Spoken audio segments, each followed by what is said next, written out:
Hello, welcome to Conversations for the Moving Self. I am your host, Megan, a lifelong movement artist and facilitator. Each week, I invite you inside of the honest conversations that I have been having with some incredibly inspiring movement and well-being practitioners, as we unpack the beautiful roller coaster it is to pursue a lifestyle built around movement and well-being. Join us as we share and reflect on the moments where a movement lights your soul on fire, to the situations where you begin to question everything.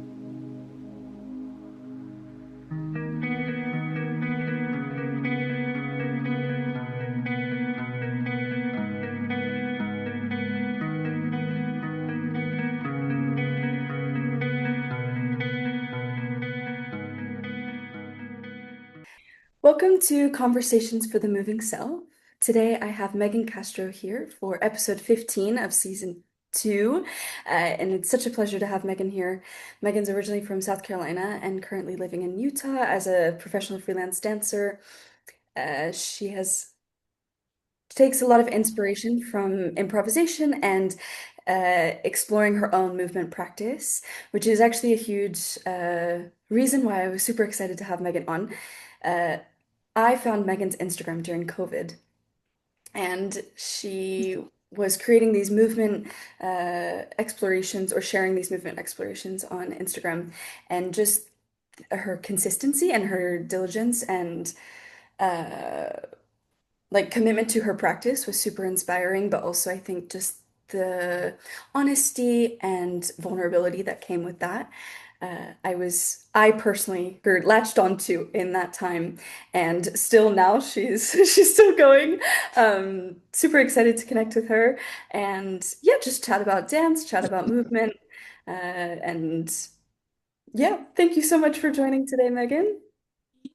Yeah, thank you so much for having me. I can't wait to chat about dance and all the things revolving around it. But I'm so happy I was able to inspire you with a little bit of my own journey. It was also a way for me to stay sane during that time and keep that inspiration going now. So Yeah, I can imagine. Um, yeah. yeah, actually, we'll start today with the opener question of just how you're showing up for your movement and well-being practice today. It's Saturday for you, and it's the morning, so how you're doing so far?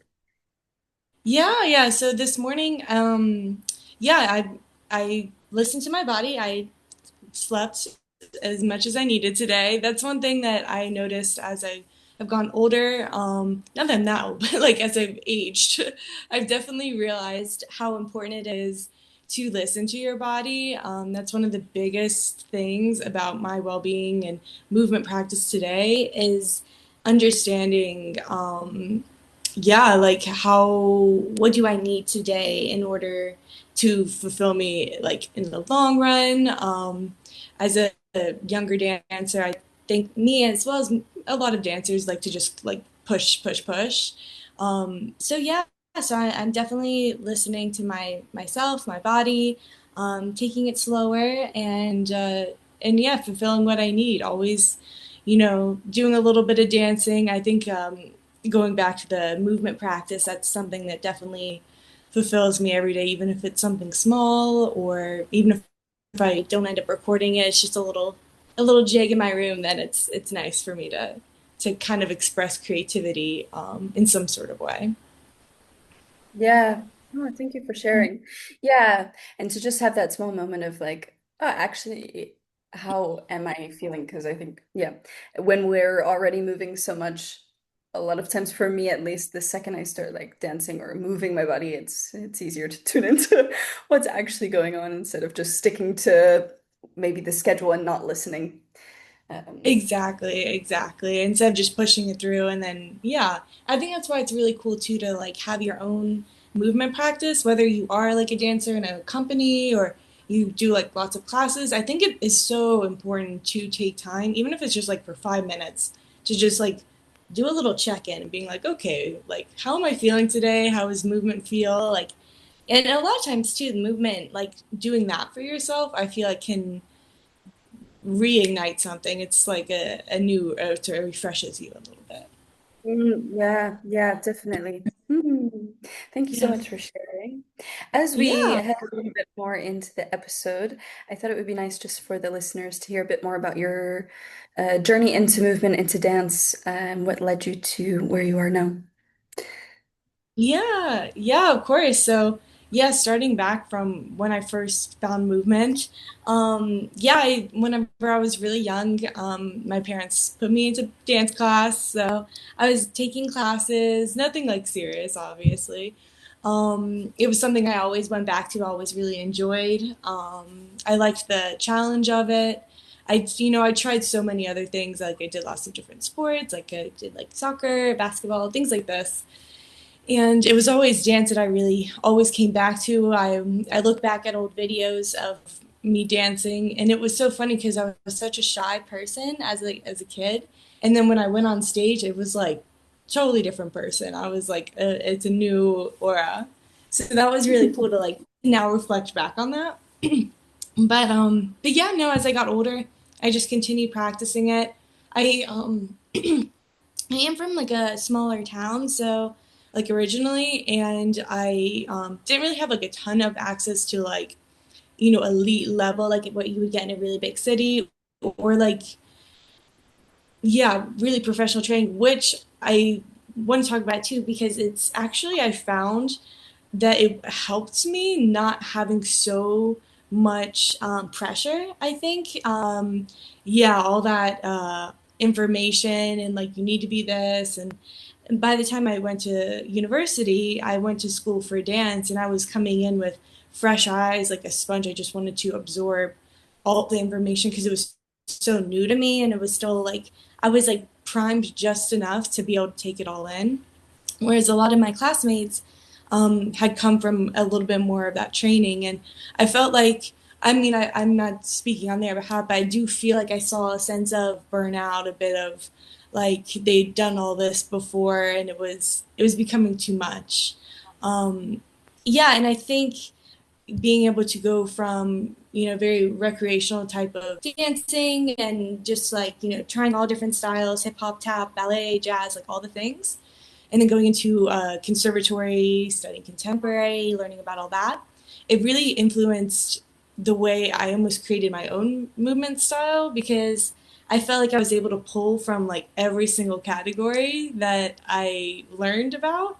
And so it kind of created something that is a little bit more maybe unique or a little bit odd sometimes compared to like a what kind of style is specific to you. I mean, I'm definitely influenced by like Gaga, release technique, like a lot of different styles. But yeah, it's fun to like be able to, especially when I do my movement practices, like kind of decide what am I feeling today? Maybe I'm a bit more like groovy and hip hoppy, or like maybe I am a bit more fluid in ballet, and yeah, just being able to have a bit more freedom with choices and not having a blocked mind about it. I had a very, good relationship with dance, I think, my entire life, which I'm very appreciative of because I feel like it doesn't always happen. Sometimes people go through a little bit of a rough spot with a relationship to dance. So yeah, and still today, I mean, it's always hard as a dancer, even today, like especially as an adult, like if you want to try to make dance your career and like finding jobs, it's always hard. But yeah, I usually try to use other work to supplement me financially, and then I can just uh, not put that pressure on myself to like you got to book the job, and then lose the actual authenticity of what I want to bring and just settle for a job I don't really connect to. Yeah. This is a really interesting. I agree so much, and how to Yeah. keep the joy, keep the reason that we started. Like, because I think you also brought up something really interesting about depending on how much information or noise someone had about dance growing up, it could impact a lot of their relationship with dance. And yeah, obviously there's like pros and cons to both sides, but to be able to find a way to keep returning to like why we started, like it is often so for so many people, like from a young age or from a moment of like just pure joy and enjoyment in it. And then when the noise starts to Exactly. come, it's easy to lose that. So how can we keep coming back to that, which I Agree. feel like also yeah, it ties into your relationship with your movement practice and like documenting this, at least from the outside, it also just feels like a sense of like commitment to the reason why you do it rather than it being for someone else or for Yeah. some, I don't know. Yeah, for some specific, I've had this question a lot where people will just be like, "What are you like? Why are you doing it?" Not in a negative way. They're just like intrigued. Yeah. They're like, What's the purpose?" I'm like, Just to do it." Like, I mean, obviously, it started in 2020 as a way for me to be like, I mean, the whole purpose of it was to continue to connect to dance in a time where I felt like I had just come out of college. I was like in Europe. I was trying to audition, just trying to get something in that like new, like, how do I enter the professional world situation. And honestly, like, with, COVID, the actual aspect of that being so sad and terrible, the period of quiet for me was, I think that's what really helped me so much. This feeling that I felt like I was just like, I gotta catch up to everyone, I gotta do the thing. And then for everyone to just stop, and then for me to really just like stop and listen to what I want to do and not what I should be doing or trying to replicate someone else's movement. I felt like I could just be like, oh, I can just do me. Like I can just be me and do my own thing. And once I started doing that and just like finding that way to connect to dance every day, I'm like, this is like addicting. I'm like, I have to do this every day. I'm obsessed with learning more about myself through movement. It's such an exciting thing to have that Yeah. breakthrough, I feel like. Yeah, definitely.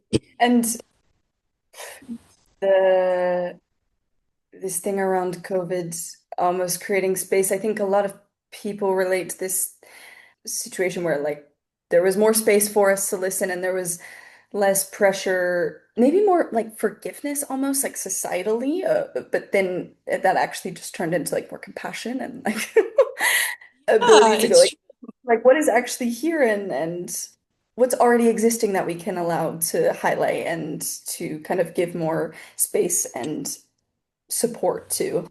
Um, exactly.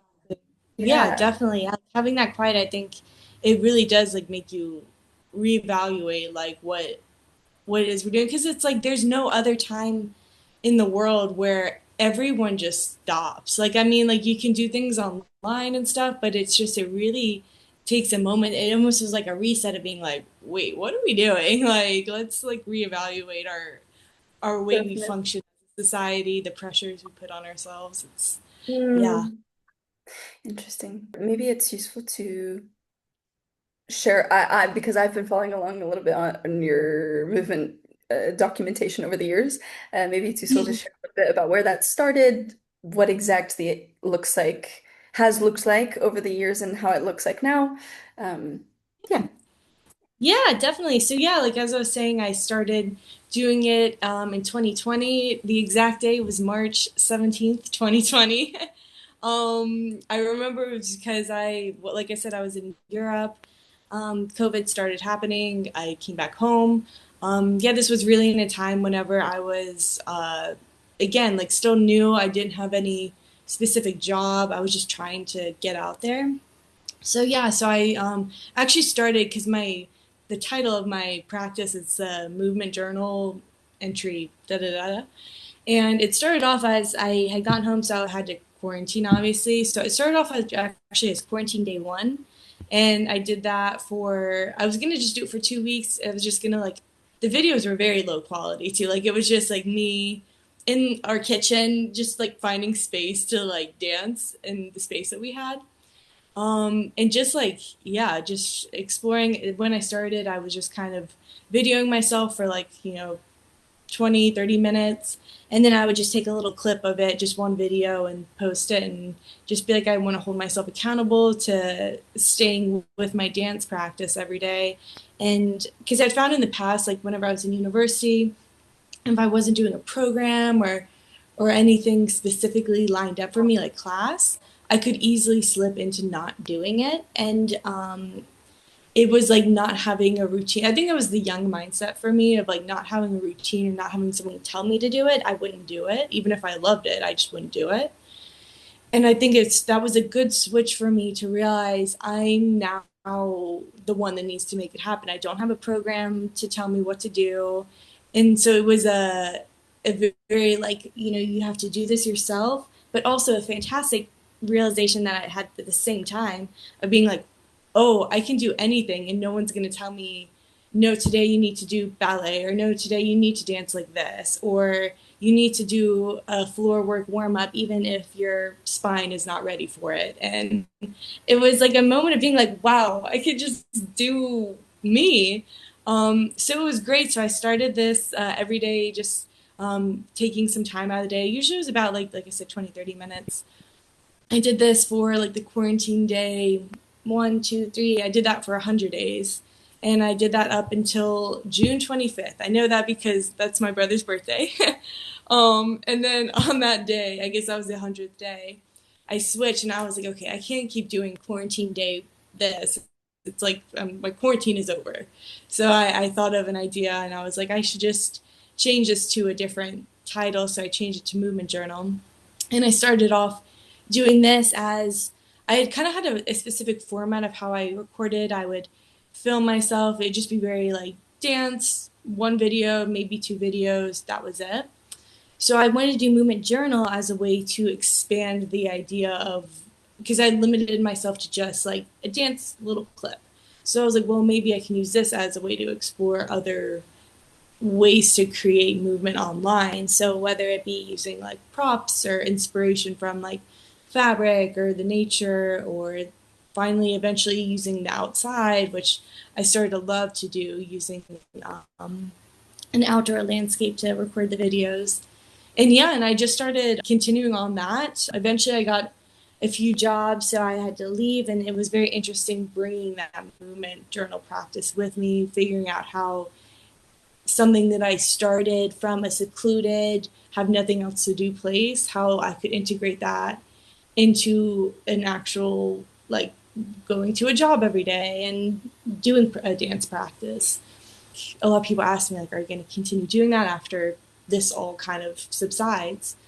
And I realized, like, it's not just because, like, I had nothing to do. It's a way, it truly is what I say it is. It's like a journal. It's one of those things that you check in with yourself, you check in with what's happening. Especially like, if I had a dance job, and even if the day was great or it was not so great, it was a way for me to always remember I have this like 30 minutes set aside every day where I can just do what I want to do. So if I was like frustrated, or I didn't really get to express something the way I wanted to, or move the way I wanted to, it was a moment for me to be like, well, I have that and that's going to fill my cup. And I think that's something that I've just taken with me up until now, where I'm like it's the thing that will fill me and, yeah, bring me back to who I am as an artist. Whether I'm very just like it, still even today, like sometimes I'm not so connected with the dancing because I have other jobs that aren't related to dance, and it gives me an opportunity to check in and be like, you are still an artist, you are still creative, even if you aren't getting all the jobs or aren't all booking all the things. So yeah, now I think I used to do it adamantly, like posting every day. As I've gotten older, I've kind of taken a step back of posting every day. I still do the practice every day. Like I said, sometimes I just don't record it. Just for aesthetic purposes, I'm just kind of like, I just want to like shake it out.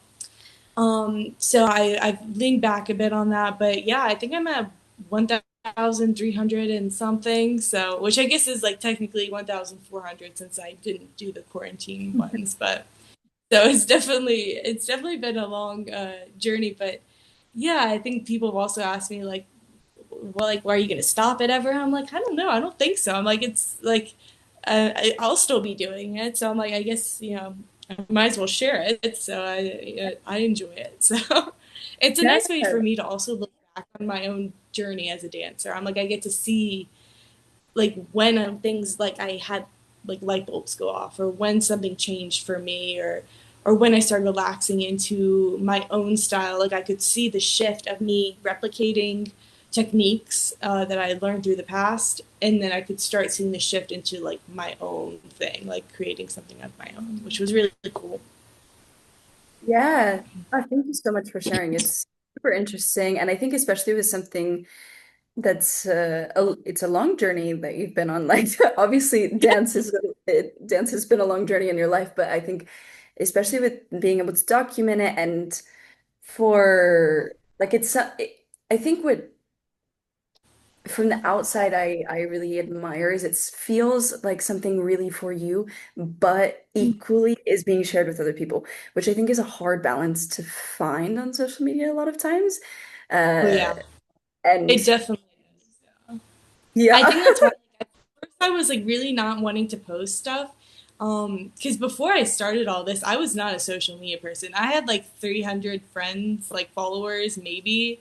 Like I posted maybe like 3 times a year, maybe. And it was like, always like, oh, do I post this dance video? Do I do this thing? And I think it kind of opened this window of being like, I'm just going to put it out there. And like, if you like it, great. If you don't like it, you don't have to. Like, I never used it as a way. Like, I did gain a lot of followers because of it, but I never used it to do that.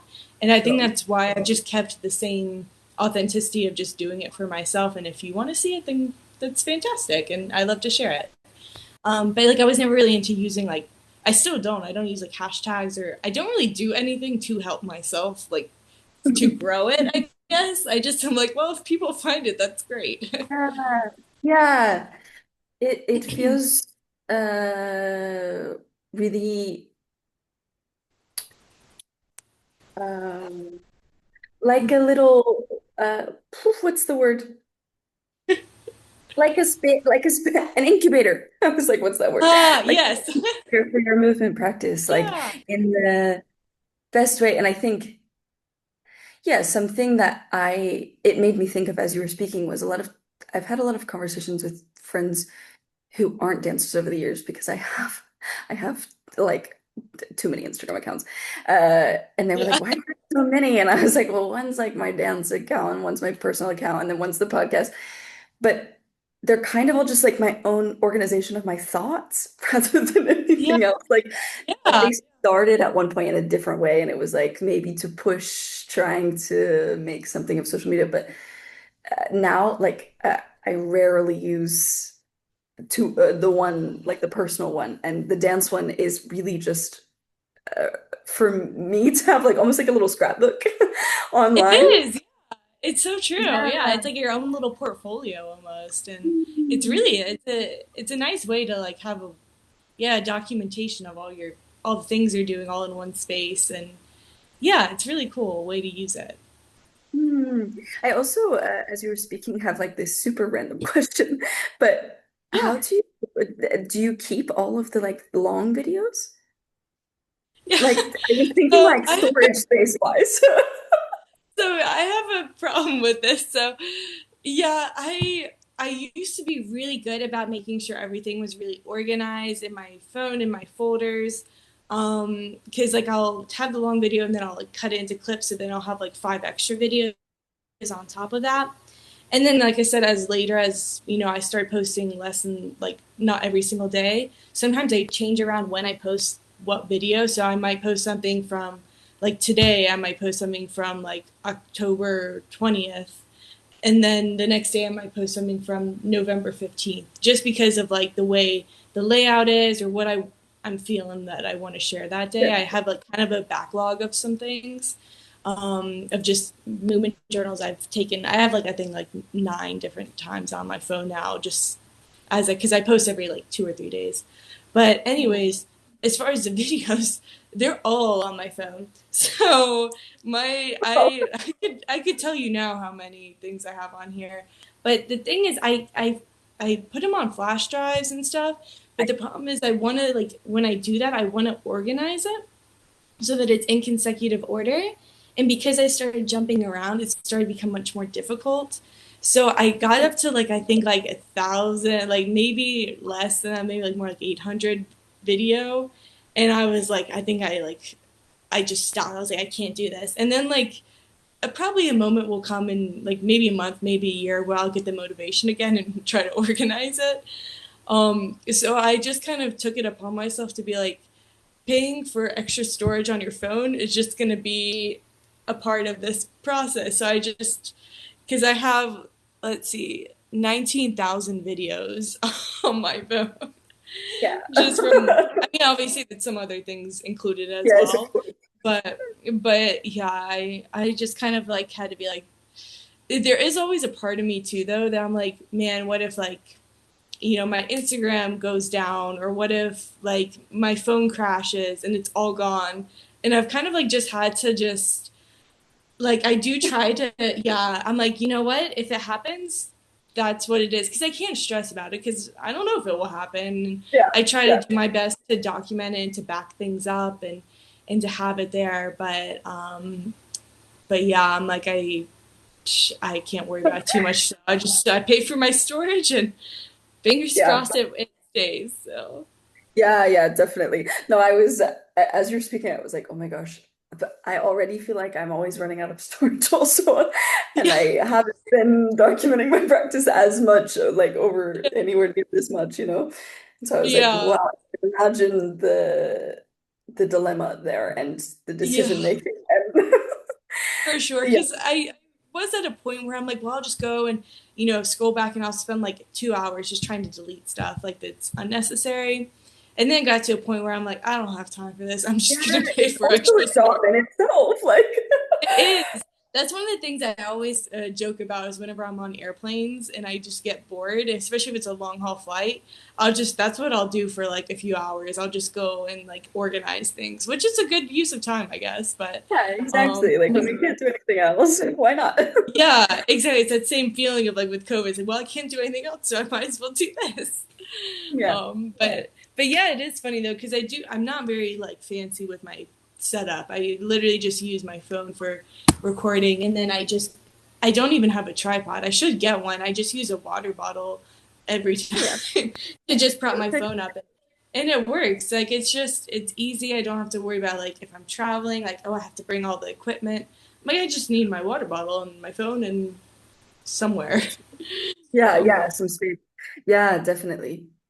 It yeah. makes it a little bit easier maybe to sustain because actually I think that was something else that like ahead of talking with you today, I was curious about this being able to sustain it for so long because I think I struggle a lot to stick with things and like to keep it up, but then equally like I've been on my own journey at the minute of realizing maybe what my version of a sustainable movement journal is, but in a way that is Yeah. simple for me. And for me, it's like ahead of teaching because I'm able to cultivate to chunk out the time ahead of teaching. Uh, Yeah. but yeah, just that was something as I was thinking ahead of this session, like how do you keep it sustainable? But little things like this probably help, like being able to just not have to worry about a tripod or and it not being reliant on a specific space or a certain Exactly. camera. Like, Yeah, having like this freedom of being like it can happen anywhere, or having a specific space set aside. Like whenever I was living back in South Carolina, the room that I was doing it in a lot with like the window, like that was a perfect space for it. It was just in my bedroom, and I could just like do it, and it was so accessible. And then I had like the outdoor area near the water, so accessible, very easy. It was very secluded, so I didn't have to worry about like people a lot of times. Whenever I move somewhere, I do kind of make it a point, even if it's just for like a 2 week period, a long term period, wherever I am, I kind of always will use like the first day or so to like scout out like where's going to be my spot. Like, because I need to yeah, have like a spot where I feel safe and feel like I can do this. And I think that really helps to know like that's my go to spot. Like, that's where I feel comfortable doing it. But it can also vary, like, is it just like requiring it to be in a studio all the time? I feel like was a lot of pressure on myself, and sometimes too, like I liked like having the restriction of not being in a studio, and then when I finally do get to be in a studio, it is really nice. Like sometimes I can like try more things, and I'm like, oh, this is great. But to do a studio every day feels very like academic, and I'm like, I don't want to do that all the time. So it was nice Yeah. to it's finding a balance of like having my indoor space, having a studio space I go to sometimes, and then having like a few outdoor spaces. Yeah. Which is also another fascinating thing with the outdoor space is I have like my spots also in relation that like some are like I really like the way the background looks and like the space I have to move. It's stable. There's cement. It's not on grass or gravel or dirt. And those are like my go-to spots as far as space goes. And then I have my other spots where I'm more secluded that if I'm feeling like I don't want to be seen by the public, like that are just walking around, I'm like, I have those spots too, because you do have to understand that when you are filming outside, even if no one's in my background, there are people walking around.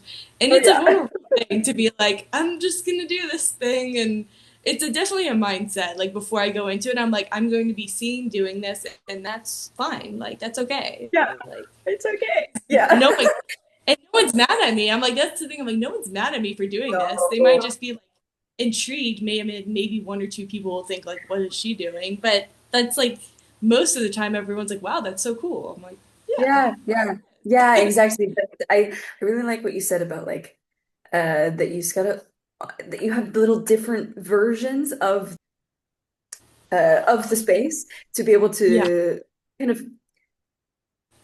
solve the problem of the day of like, okay, maybe you woke up feeling X or Z or yeah, whatever, to be able to go, okay, this is the option for the day that keeps exactly. it, yeah, going. And also it made me think as you were speaking, I am living in a new house compared to last year. And last year I was just talking to a friend about it recently. Like I have I have a meditation practice that I do, and I had a nice, perfect little like space in my room last year for it. And I was I was way more consistent with it last year because it was Yeah, in my line of sight every day it at was all your times. space. Yeah, exactly.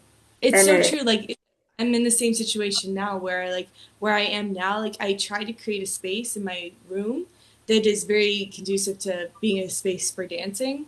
And I do, it is quite nice, but it's carpet. So it's like not like yeah, at my the home in South Carolina was wood floor. But I do like I do things though like where my bed, I don't have an actual bed. I just have a mattress that I roll up and yeah, specifically because I want to have this space if I want to dance that I can just roll it up and dance in yeah, here. Like I'm like it's just things like that that you try to make sacrifices for. But it is hard when you don't have yeah.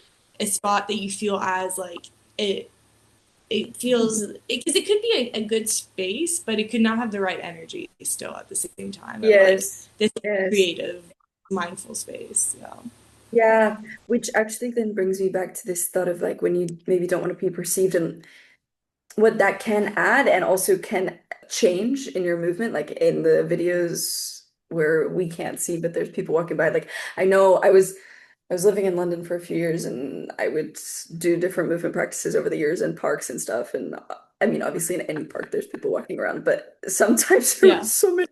And sometimes it would bring like something new in a cool way, and other times I would feel myself, like I would be a bit more restricted or whatever, like natural human yeah, things. But it's of interesting course, to see like what it brings up movement wise as well. And yeah, it is like all of it crazy. is welcome in this space because it's for you and it's for your practice and so Yeah, cool. because that's like where it's supposed to be happening. But yeah, it's weird because, and then you can also see your mental, where you are mentally when that happens. Because some days, like whenever you're perceived, I'm like, I don't care at all. Like I'm totally fine. And then there's Yeah. other days where I'm like, don't look at me. And then like Yeah. those days, I'm like I'll look back at the videos. I'm like, yeah, that's unusable. I'm so like looking around, like timid. Yeah. I can't like I'm so not doing anything. I'm not locked in. I'm not connected. I'm like that just was not a good day. So Definitely. yeah, I have it a memory of myself like in an airport. Actually, I think it was either last year or the year before in December. And I was on a trip with family, but a friend of mine was working on this phrase and was asking my opinion on this one transition. I ended up just like impulsively kind of getting on the ground doing the phrase in the airport and sending her a video of me doing it. And then like my parents being like, "What are you doing? Like, what's going on?"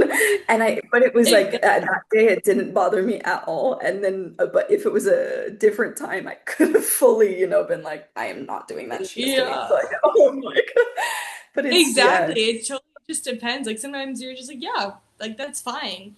It's weird. It's like you don't know if it's your own mind or energy, or I'm like, well, maybe it's just like the vibe around me. Like maybe it's other people's. Maybe everyone else is really feeling judgy today, and I don't like this. I don't know. yeah, It yeah, yeah. Super true. I love it. Thank you so much for sharing. It's super interesting and. Yeah, yeah, I'm excited to keep following along on where it heads. Um, yeah, yeah, yeah. yeah, totally. Yeah, the other thing that came up while you were speaking about it that I also thought was interesting is like I was talking I remember talking with a friend when I was graduating university as well about this shift out of school and like the change in like almost obvious there was some moments where I was like missing the schedule and the consistency and so much Mhm. information and there was other moments where I was like realizing like there's so much oversaturation in moments as well where it's interesting to me to hear about like when this practice also came into your life and the realizations or reflections around like information that was being fed to you versus like how it comes into your movement and then the shift over time. Uh, yeah. And I imagine like I guess it was just kind of a personal reflection as you were speaking where I was like, oh, it's probably you probably also notice now when you look back at certain things, like if you were working on a project with someone, like maybe also influences from that project come into the videos, and then other times, maybe it's more uh, like Just instinctually what comes out of you, and then what's your yeah. practice.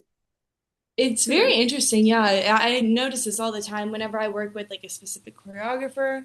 I'll notice myself like adapting some of those ideas into my movement. Yeah, or like, just depend like I can almost sometimes see like sometimes it's just like my baseline is just like an internal flow, like a mind body connection. It just kind of happens and it's not really like, oh, I have to think about it. Like, but sometimes whenever I feel a bit more stuck, I'm like, I try to pull inspiration from an idea or a feeling or like the nature or movement quality. I'm like, okay, I'm feeling more like this. Let me just like not try to fight it and go into my normal flow. Let me try to really just explore this concept for a while. But it is very interesting whenever, yeah, like sometimes I find it like really cool and really not cool. Like, or like, it's interesting with like when I work with like choreographers because it's like sometimes it, like with some choreographers that I've worked with, they do use a lot of improvisation to create the work. So it's really cool because then I'm like in my own practice, I'm just diving deeper into what I'm already researching for the piece. Yeah. But then whenever I'm learning choreography in a style that maybe is not so my own, I notice myself shifting. And then sometimes I'm like, I can tell in my brain, I'm on autopilot right now. I'm replicating what's in my subconscious and what I'm thinking about a Mhm. lot. And then it's not like conducive to like what I actually want to be doing. It's like that was my whole point of creating this movement drill is to strip away anything like that just create like this very core authentic practice. Uh, So it is interesting though because it's like sometimes it's a nice way to shift you out of a funk because sometimes if I do get into such a routine I'm like I get frustrated I'm like this is nothing new like I'm doing the same thing I always do so then sometimes it's nice to get a different mind in there and being like oh like this is making me think differently so it's again like a journal. It's a whole like it's the good whole days, bad process. days, a whole process. So yeah, Yeah, yeah.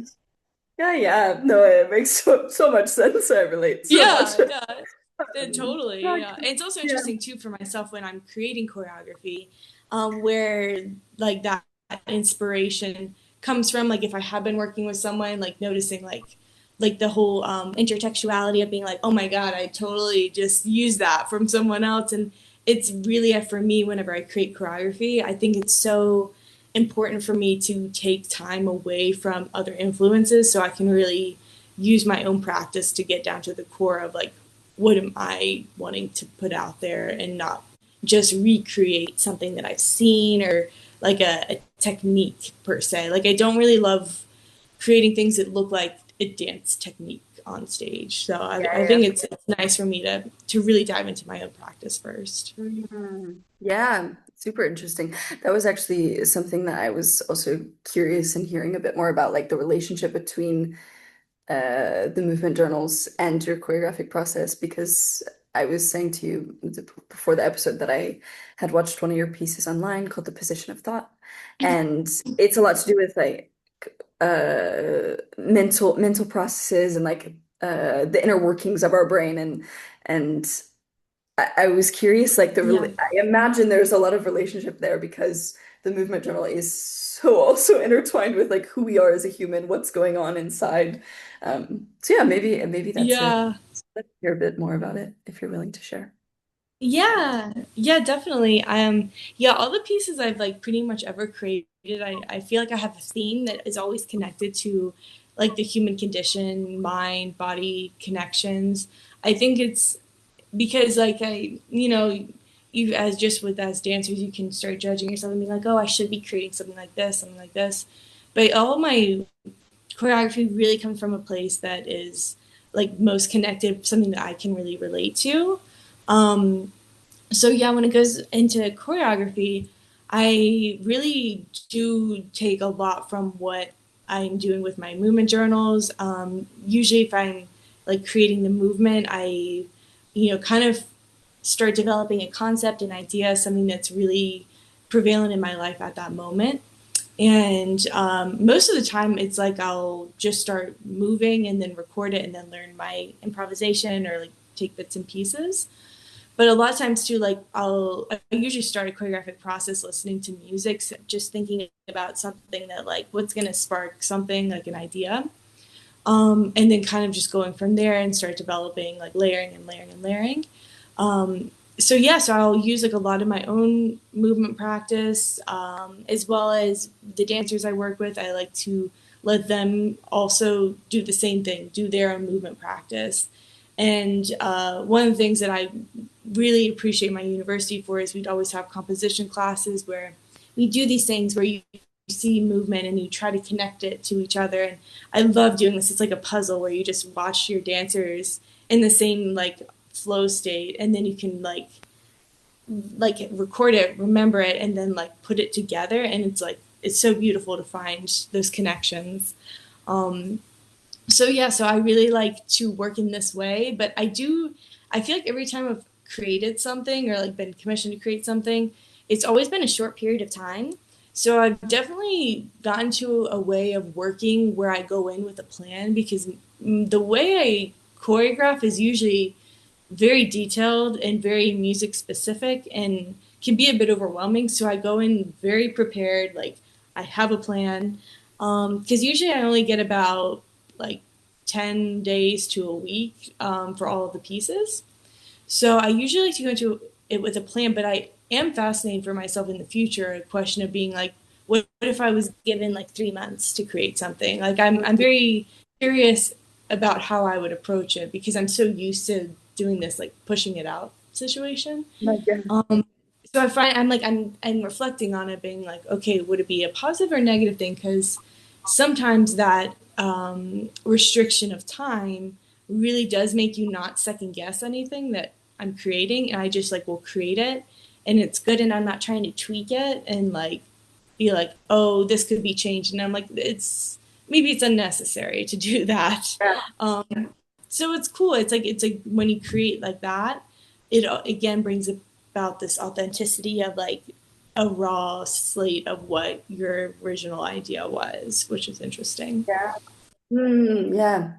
Yeah. The duration and like time pressure versus like the freedom that it's super interesting. I Yeah. was rehearsing with some or working with some dancers this morning who are working on some like self choreographed solos, and I'm kind of like mentoring them in that process. And I feel for them a lot because I it's one of their first times choreographing on themselves. And Mhm. I can see all the like internal dialogue of exactly the same thing of like they have time, but we also don't have that much time. Yeah, And it's like you want to exactly. Always how it overthink things. is. Yeah. You want to overthink things, but also like not too much. And also, yeah, of Yeah, course, separately, self-choreographing is a whole thing of itself that I keep reminding them of like it's for sure. the reflection there and the It's overthinking hard. super hard. But I Yeah. was talking with them about like this concept also that like maybe it's okay for it to actually exist how it not like what happens if we let this moment be what it was the first time you did it and what does that Yeah. offer? Obviously it's not always gonna be that and it's not always what we want, but like yeah, how can you play with these different moments and play with these different ways of working? Super. 100%. It kind of also goes back to like, even with dance, like you have your technique and how does that influence you? And with choreography, I also think about this too because I hear so many different opinions about how something should be choreographed. About like, there's too much happening, there's too little happening, there's too many people on stage, there's not enough people on stage, the lighting's not good, there's too much dancing, not enough dancing, it's too abstract, it's not as abstract enough. So you really have to like strip away a bit of that. Like you can use those ideas as tools and like to see what you have and then to be like, there is too much happening here. And sometimes though I'm like, there's a lot happening here, but it's supposed to be like that. Like there's a section in the position of thought that there's a lot happening and I'm like, I want it to feel like like I want the audience to feel like overwhelmed. And like Right. so if someone yeah, so like in school, if I create that piece, maybe a teacher would have been like, you need to calm down, like it needs to be a pause. I'm like, no, that's what I wanted. Like I wanted it to be like that. There's going to be a very slow moment after that. That's the whole point. It has to be like this to go like this. So you do have to kind of understand, like, you have to be like, find a bit of confidence in yourself of being like, no, this is what I want to say, or, you know, being able to use all those tools as like, maybe this could help me tweak something, or maybe doesn't need it. So, Yeah, yeah, yeah, definitely. Yeah, the strength in the choreographic voice. mm. Yes. It's super good. It's a, And yeah. to learn to like the process of learning to choreograph versus the process of creating. Like they're always Yeah. coexisting, but they're also different things. Like even what you were saying of like when you learn it, when you are in composition classes in school and like what maybe is created in that space is entirely different than if you create the same piece like on your own or for whatever. And maybe there's some nice things that come out of the compositional space, but also like I was laughing with a friend recently about a piece that we made in school and like we were like, oh my gosh, it is not at all what we thought it was at the time, but Yeah. we almost there was a little bit of this like oversaturation of just like opinions of like it's too much this, it's not enough this, and da, da, da, da. But also like Mm, what would the piece have been if we because we basically tried to like turn it into a project after the project at school. And yeah. we were laughing recently like, oh, it probably would have been a better piece. A better piece, quote unquote. Like it's all perception Yeah. anyway. But if we just did it as the passion project we wanted it to be, Mm-hmm. instead of trying to do both things at the same time. Yeah. Yeah, because But you do like it's grading for like a approval or like to, you know, it's an academic thing. It's like almost like if you're getting graded on it. So it really yeah, does shift. And I know why they're doing it is because you're new creators. They want to try to inform you with their thoughts and ideas. And it is helpful because then later on you can be like, I do yes, want to use that, I don't want to use that, that sort of thing. of But it is course. a weird thing to like go from yeah to change those two like creating, composing, choreographing. It's like they're all have to coexist in some sort of way. Yeah. Yeah, maybe I was also just a little bit interested in you spoke a little bit about the your desire to bring your relationship with your movement journals and your movement practice when you're choreographing, but also be able to create a bit of space for the dancers themselves to have Mm, their own uh, individuality and movement. Yeah. practice in the piece, and I wondered how maybe it might change between piece to piece as well. So maybe the position of thought is a good one to like have as an example if it changes. But how do you go about trying to bring both of those into the space? Yeah, yeah. So I definitely like usually whenever I start thinking about like the layout, the mapping of what the whole piece is gonna be, because I can usually like what happens is when I first get the idea, I see one image and I'm like, that's gonna be in a piece, like that's a thing. Yeah. And and then I start getting more ideas so I can like see it in my brain. I always talk about this. I wish I could take what's in my brain and project it out so that the dancers could see what I'm seeing. It's always that like it's just to try, which is a part of our job, is trying to communicate what it is I'm seeing. So I usually go in with like very the parts that I have very specific ideas. I'm like, this has to be this. This is my idea. This is what needs to be there. Um, and then communicating that to the dancers and trying to get them to grasp onto that movement quality as well because it is a very specific thing.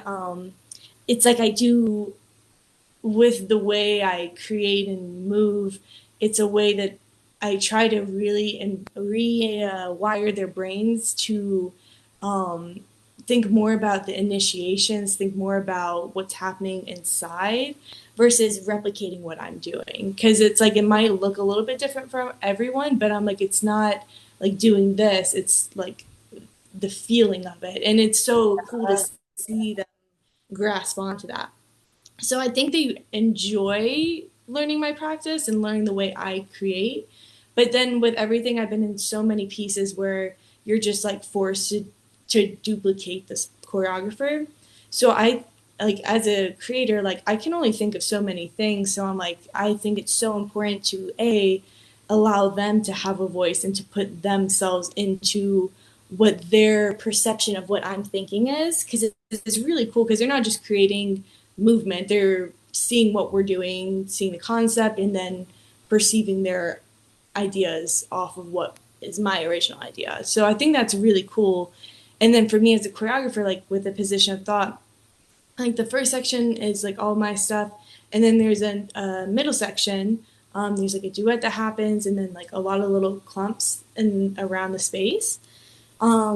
And I kind of like I looked at what they had created and I spent like a few hours just looking at the videos and seeing this pairs with this person, this pairs with this person, and then going from there, having them either teach each other their movement and then like having solos happening and just finding a way to connect it all and what makes sense and what has the same energy flow because obviously some dancers are going to create something that has a similar energy.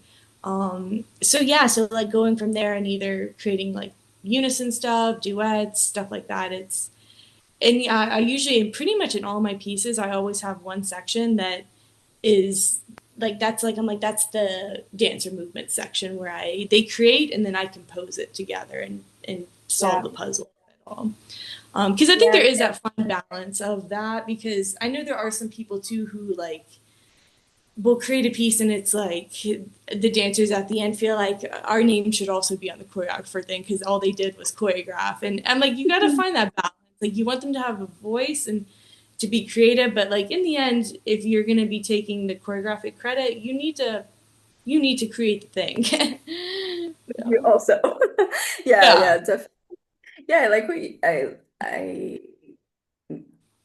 know that for me, I also love this movement wise to be able to jump into someone's movement world, but also uh, from a space of intention, like what is the movement intention? Where is the impulse coming from? What is the feeling that the movement is coming from? This for me feels like a super useful tool in kind of helping bridge those two worlds together in a way that can be a thread line throughout the whole piece a bit. Oh And yeah. then because when the dancers are maybe sharing with each other a movement for a sequence that they created with another dancer, maybe then that's something that I could imagine they end up using as a tool with each other Exactly. to keep that feeling of it being Exactly. together, but the humans are there in the space too. The individuals are there. Yeah, it's such a different way to when you see it too in the dancers. It's so like it really just changes the and it makes it so exact of what you're thinking whenever they change from the idea of replication to like actual intention of what the movement is. It's not just copying pasting an image. And I think that's something like, that as you get older with dance, like that's something that I think is so valuable and I can see it in like pieces and dancers if that doesn't if that's not there yet because I'm like it's really cool what you're doing. You're incredibly technical. You're like are great with like your tricks and your movement, but like there's that movement quality, that movement like inner thing that's like missing, Yeah, like the understanding like how your body works in relation to the outside versus inside. It's a yeah, whole yeah. the embodiment of it versus I feel like I talk all the time about like embodiment versus mimicking movement, and obviously like replicating also teaches you so much, like we were just talking about with the Yeah. technical side of things and picking up choreography, like we could go on and on about it. But there's Yeah, also for sure. something so nice about being able to see in a dancer that it's theirs. It's part of them. They're not just wearing Yeah. it. Yeah, exactly. And sometimes it starts off as like you just have to replicate until you can understand it for sure. But yeah, it is really, I think, and it's nice to see them to the light bulb to go off and then being like, oh, that makes, like, they'll be like, something's really difficult for them. And then they figure it out and they're like, oh, that's so easy. And they're doing the exact same thing. It's just they embodied it and you're like, that makes so much more sense. So it's Yeah, really cool to see it. yeah. As a yes, no, I fully agree. Thank you for sharing. Super cool to hear. Yeah, Your, yeah, yeah, your totally. working. Yeah, Yeah, I think we'll head into our closing question, which yeah. is from our previous guest. She was asking, do you manage to honestly give love and consideration to your body? And if it was not the case before, but it is now, was there a thing that you were told or something that happened to you that helped that shift? Yeah, yeah. So I think it kind of almost reflects back to a little bit what we were talking at the beginning about the love and consideration you give to your body versus seeing it just as a machine and a tool to push out work and yeah, like I think like I said as like a kid, like I or as a younger dancer, even in her early 20s, I was much more of like, I just need to mold my body into a way that's going to be a productive machine, um, and not so much thinking about that body as a dancer and as an artist and as a creative. And I think there was a big switch whenever I did start doing my movement journal practices, where I started realizing uh, like I always knew that dance was as much of a sport as it is an art, and that was always like a big thing. Whenever I was younger, growing up, people would be like, "Oh, like dance isn't like a sport or like whatever." And I would always try to prove them wrong. I'm like, no, it's really hard and that sort of stuff. But I think I started connecting more to my creative, artistic side and understanding how that informs my relationship to my body and how I use it um, and understanding that like I don't have to be in class training every single day. I don't have to be going to the gym and doing all this stuff that you see like because I think sometimes you see other dancers that get into this very toxic mindset of like they have to be working on their bodies every single day, and I think we start losing the idea that the body is not supposed to just be this like muscle machine thing aesthetic, and it's a tool for you to communicate your ideas, your artistry, and yeah, like you want to be able to have a relationship with your mind and body. I think the mind and body connection is way more important than any technique training thing that you have, and you can see that in dancers like they you can see when they understand that connection. And so I think for me like that relationship to myself really helped change my outlook on how I create, how I do my own movement practice, and how I go about once I re-entered into other dance worlds and dance scenes. Remembering that you don't have to be doing the same thing that everyone else is doing, and that is in that point what makes you unique, and it doesn't have to be, you don't have to be doing what everyone else is doing, and that's good. Like, it's important that you're not, because that means you would just look like them. You don't want to do that. You want to do what you're doing.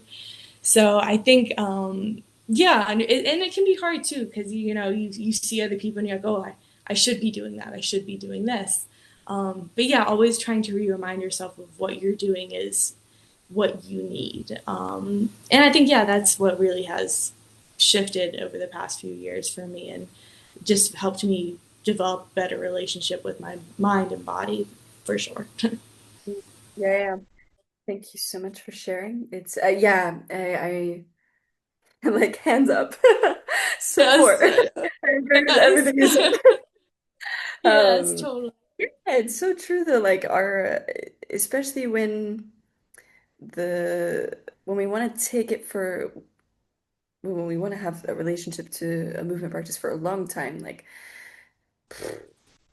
I feel like for me now it's like a non-negotiable that Yeah, to always try to keep returning to that. Obviously, we're all human, but like for sure. and with the world, like there's so much information and pressure externally. But thank you Yes. for sharing. It's Yeah, yeah. super Of great. course.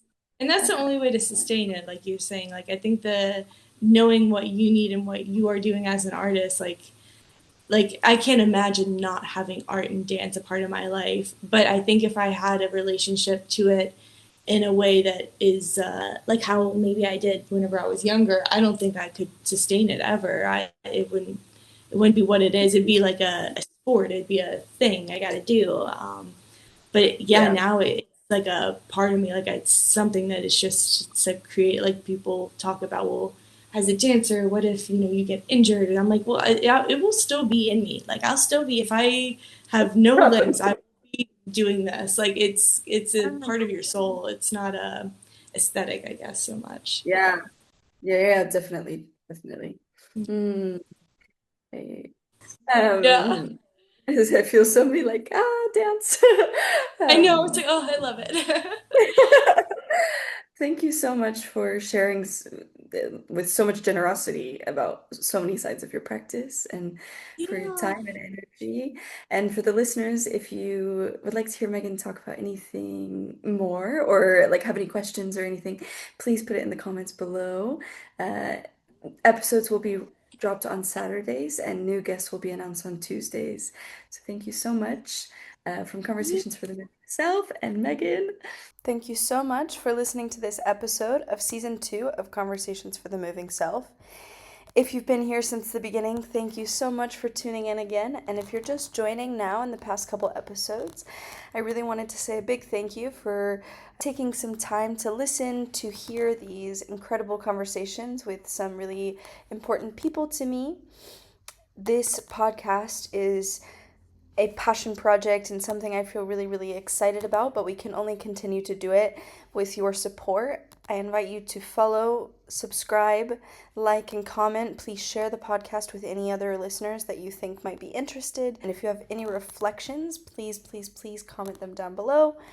Super excited to be sharing these all with you and looking forward to the rest of the season. Thank you so much from CMS. Lots of love.